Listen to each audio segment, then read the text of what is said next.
Assalamualaikum warahmatullahi wabarakatuh. Perkenalkan, namaku Hana Nuarista Agatha Dengan NIM K766152 kelas B Prodi Pendidikan Ekonomi Universitas 11 Maret. Pada video kali ini saya akan membahas tentang closing journal.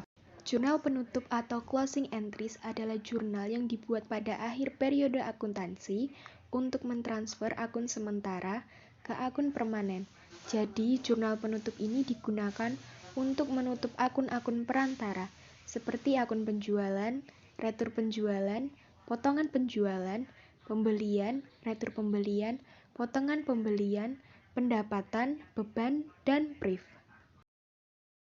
Adapun sumber data yang digunakan adalah neraca saldo disesuaikan, tetapi jika perusahaan membuat worksheet, maka alangkah lebih baiknya jika menggunakan kolom laba rugi. Semua yang ada di kolom laba rugi itu ditutup. Juga kolom neraca, tapi hanya untuk akun brief saja. Kolom neraca nanti diambil data yang akun brief saja. Jurnal penutup ini dibuat setiap akhir periode secara otomatis setelah menyusun laporan keuangan. Langkah-langkah untuk menyusun jurnal penutup pada perusahaan dagang sebenarnya sama dengan langkah-langkah menyusun jurnal penutup pada perusahaan jasa. Kita akan berlatih membuat jurnal penutup setelah penutup dengan kasus toko sembako Raya Indah. Ini adalah kertas kerjanya. Toko sembako Raya Indah ini sudah membuat kertas kerja dan ini kolom laba ruginya. Ini mempermudah kita untuk menyusun jurnal penutup. Karena di sisi kredit ini adalah pendapatannya, sisi kredit kemudian di sisi debit ini adalah bebannya. Seluruh beban ada di sini, dan ini adalah briefnya, dan ini adalah labanya. Angka-angkanya bisa dilihat di sini. Kita buat judulnya, Toko Sembako Raya Indah, Jurnal Penutup Periode 31 Januari 2021. Kemudian, buatlah kolom-kolom seperti ini. Ada kolom untuk tanggal akun, kemudian sisi debit dan kredit. Oh iya, lebih baik lagi kalau kalian di dalam jumlah 5 kolom. Di sini kalian beri referensi ini nanti akan digunakan jika setelah kalian buat jurnal penutup. Ini diposting ke buku besarnya. Tapi jika kalian tidak posting, berarti seperti ini tidak masalah, tapi kalau ada keharusan untuk posting, tambahlah satu kolom di sini, yaitu kolom untuk referensi. Setelah itu kita masuk ke langkah yang pertama, yaitu menutup sisi kredit pada kolom laba rugi yang merupakan komponen pendapatan dengan cara debitnya adalah seluruh akun yang ada di sisi kredit. Pada kolom laba rugi dan kreditnya adalah ikhtisar laba rugi. Sekarang kita cek kolom laba rugi yang ada di posisi kredit apa saja. Ini kolom laba rugi di posisi kredit ada 10.100.000 yaitu penjualan, kemudian 300.000 retur pembelian, 30.000 potongan pembelian.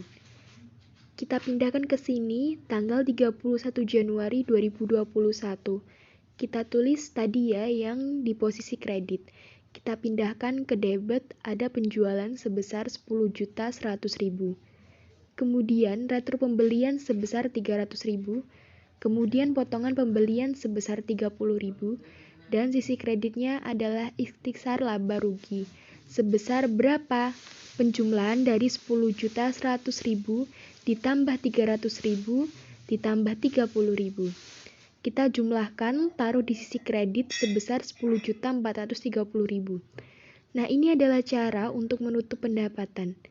Jadi dengan seperti ini kalian akan tahu pendapatan pada perusahaan dagang itu adalah penjualan retur, pembelian, dan potongan pembelian. Kita masuk ke langkah yang kedua, yaitu menutup sisi debit pada laba rugi yang merupakan komponen beban dengan cara ikhtisar laba ruginya di sisi debit dan kreditnya adalah seluruh akun yang ada di sisi debit pada kolom laba rugi. Sekarang, kita cek akun yang ada di posisi debit. Pada kolom laba rugi ini, kertas kerjanya kita lihat. Laba rugi sisi debit ada apa saja?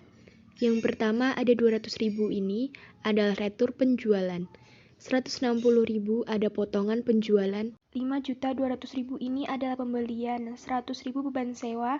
Nah, kecuali ini ikhtisar laba rugi tidak ikut ditutup ya pengecualian. ini saja. Ikhtisar laba rugi kita lanjutkan.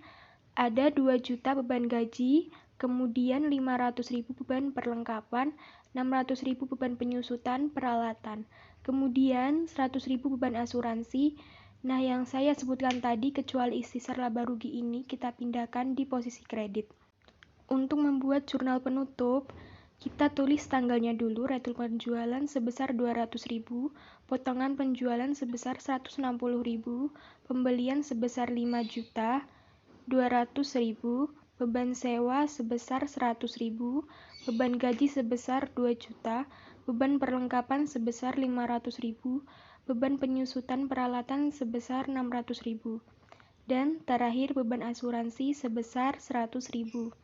Dan selanjutnya sisi kredit baru terisi, kita tulis sisi debitnya. Tadi adalah ikhtisar laba rugi sebesar berapa? Sebesar penjumlahan dari ini. Setelah saya jumlahkan 200.000 sampai bawah 100.000, setelah saya jumlahkan hasilnya adalah 8.860.000. Seperti ini cara menutup beban. Jadi kita tahu bahwa retur penjualan, potongan penjualan, pembelian, dan beban-beban itu merupakan beban termasuk kategori beban bagi perusahaan dagang. Langkah yang ketiga yaitu menutup laba rugi perusahaan. Jika perusahaannya mengalami laba, maka debitnya ikhtisar laba rugi, kreditnya adalah modal. Jika perusahaan mengalami rugi, maka debitnya modal, kreditnya adalah ikhtisar laba rugi. Nah, untuk mengecek perusahaan mengalami laba atau rugi, kita lihat kertas kerjanya, kemudian kita cek selisihnya. Kalau selisihnya di kolom laba rugi, selisihnya menempati posisi debit, maka perusahaan mengalami laba. Kita cek, ternyata ini selisihnya 570.000 menempati posisi debit. Berarti perusahaan mengalami laba, tetapi ketika suatu saat kalian menemukan suatu perusahaan dengan kertas kerja selisihnya di kolom laba rugi sebelah kredit, atau di kolom neraca sebelah debit, maka perusahaan tersebut mengalami rugi. Karena perusahaan toko sembako raya ini selisihnya ada di laba rugi sebelah debit, maka perusahaan mengalami laba. Jadi kita pakai cara yang ini, ikhtisar laba rugi di posisi debit, kreditnya adalah modal. Kita tulis tanggal 31 Januari, ikhtisar laba rugi sebelah debit sebesar selisihnya tadi, 570.000, kemudian kreditnya adalah modal sebesar 570.000. Nah, seperti ini menutup laba, jadi laba sudah dipindahkan ke modal-modal di sisi kredit. Artinya, modal bertambah. Yang keempat, yaitu menutup akun PRIF dengan akun tandingan modal, karena PRIF itu mengurangi modal ya, modal berkurang di sisi debit. Kita buka kertas kerjanya lagi hanya untuk mengecek berapa besar PRIF ini. PRIF kita cek sebesar 300.000. Nah, ini PRIF nanti kita kreditkan. Tanggal 31 Januari, debitnya modal sebesar 300.000. Sesuai dengan besarnya PRIF, kreditnya adalah PRIF sebesar 300.000. Nah, ini adalah cara untuk menutup PRIF dengan cara mengurangi modal, setelah itu jangan lupa dijumlahkan.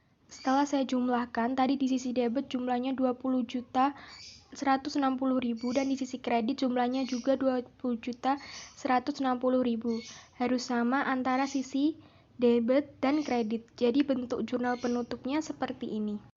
Terima kasih bagi yang sudah menonton, semoga ilmunya bermanfaat. Wassalamualaikum warahmatullahi wabarakatuh.